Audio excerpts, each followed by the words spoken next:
Welcome to Explore, Explain, Highlights. In this Highlights package, we'll be looking at Season 5, Episode 8, our special panel episode, where we discuss the State of Data Viz, Part 2.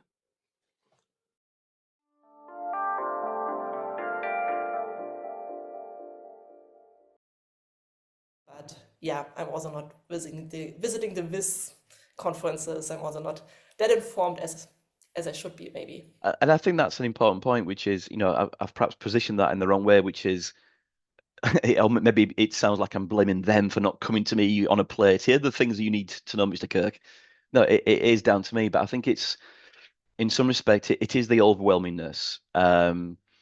It's also, as you said, Lisa, you kind of find reason to go for this stuff when you've got a very specific thing to find out, and therefore you possibly lose, or I find that I lose those things that I don't know I need to know that is being pushed out there.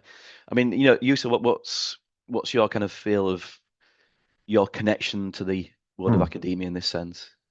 Yeah, well, first of all, I think, we are immensely in debt to academia for everything, like more or less everything, every method that we use flows from academia, directly or indirectly. And also academia is the place where people get exposed to data viz. So even if they don't, study as researchers data visualization, they get exposed to it, to the methods, and it sort of then from there goes to the wider society when many of those exit academia when they graduate and become or start working in other fields.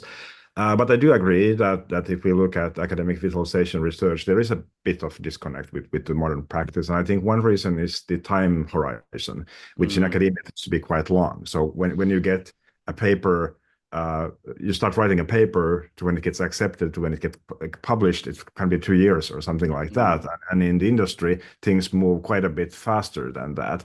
So to answer the questions that we as industry professionals find most pressing via academic research can be a bit of a slog. To get the answers within the academic publishing process is simply quite a slow way.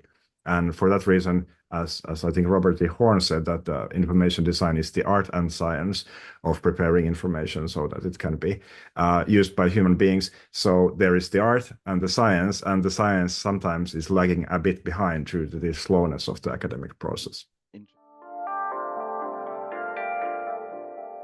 Teaching is one way of doing that. I'm increasingly more involved in teaching. So I teach a day a week. I'm down to 3 days a week actually applied work. So I'm less actually on projects now. Right. And like the thing I find most exciting is the potential of cross-disciplinary collaboration.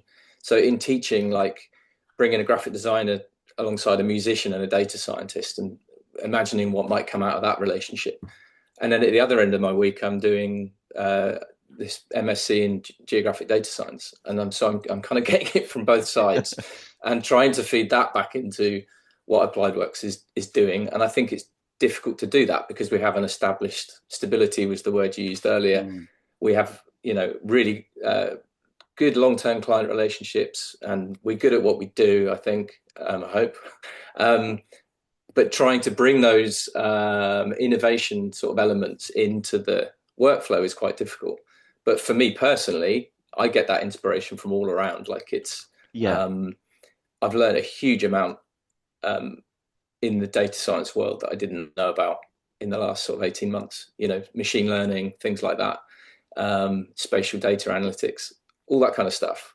And I don't really know what to do with that yet. Yeah. But it's exciting. And I think the crossover of different disciplines is the key thing for me. That's where some really exciting stuff happens. My students are mucking around with software like Touch Designer. I don't know if you're familiar with that, but bringing in real-time data and all sorts of inputs and doing interesting stuff with it. I think that could be a really interesting thing to bring into our workflow at Applied Works. Interesting. I would say that we have enough tools, but still quite a lot of constraints for everyone to benefit from them.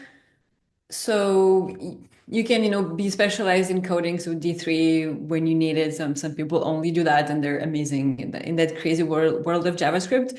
But for the rest of us, kind of mere mortals, I think there's still a big focus, which is what I see, especially when I teach in the corporate environment, on BI tools. So Tableau, Power BI, that kind of thing. And I always tell people that, especially if you have to do like data storytelling and communicate, then you need tools like Flourish or DataWrapper that have all of those like best practices in terms of data visualization already integrated. And I don't want to do Lisa's promotion, but with DataWrapper, you can literally make an amazing chart in a minute. If your data is ready, you just have 3 buttons to click and you're ready to go. But what I encounter often is that, depending on the organization you work for, so organization or private company, security-wise and sort of acceptance-wise, it's really tricky to implement. So people say, oh, we have Tableau, but then when they have to present the chart or put it on social media, they take a screenshot and put it in their slides or online. And so I think we need to work, and I realize as I say it that I don't know how, but I would say that first of all, we need to find a way to make the tools that are already there more mainstream. I don't think we need to add anything. We definitely have a spectrum of, for super custom chart scrolling, you have your JavaScript, then for BI you have this, and for explanatory you have the tools. But how do we make sure that everyone can use them and that companies accept them as a secure tool? Is it? I mean, we have the Data Viz Society, which, we have a magazine now which comes out about data visualization. We didn't have that like 5 years ago, 10 years ago. That's amazing. And we have this new conference, Outlier.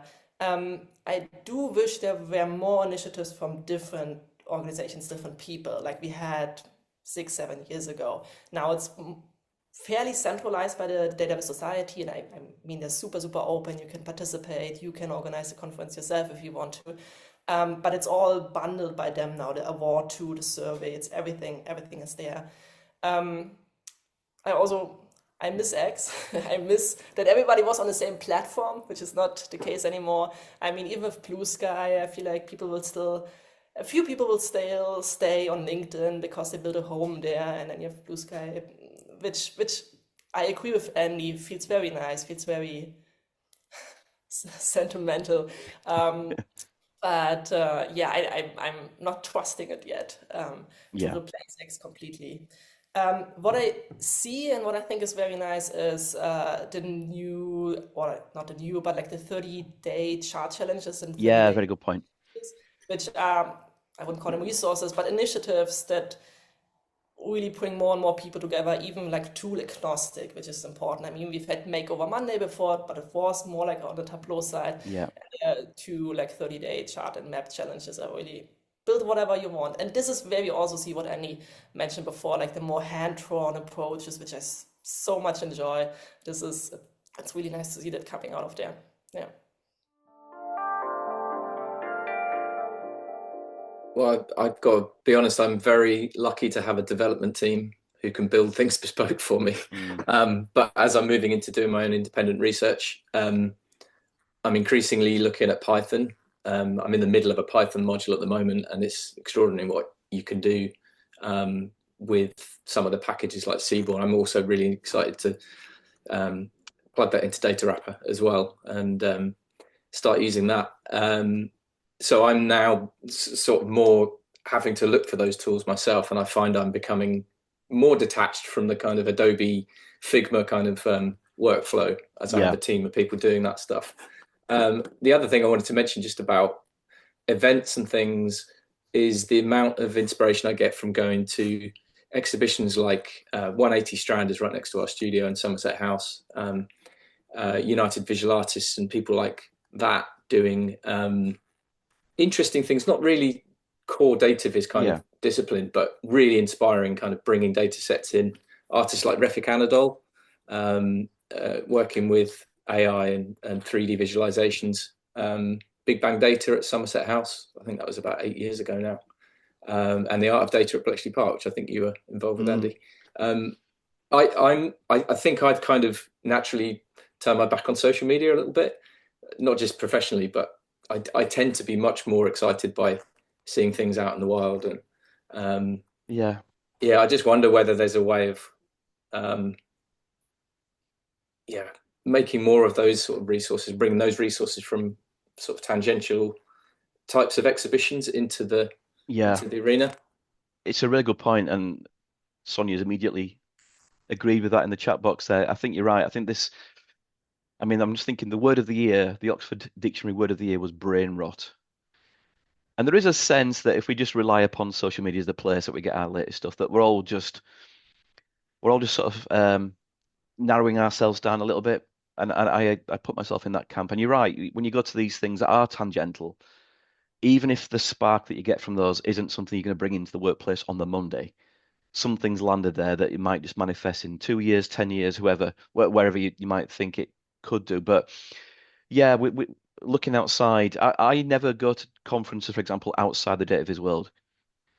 I don't even tread into the data analytics conferences because that's just too too out there. So there's lots of reasons to start to kind of open the borders a little bit on that front.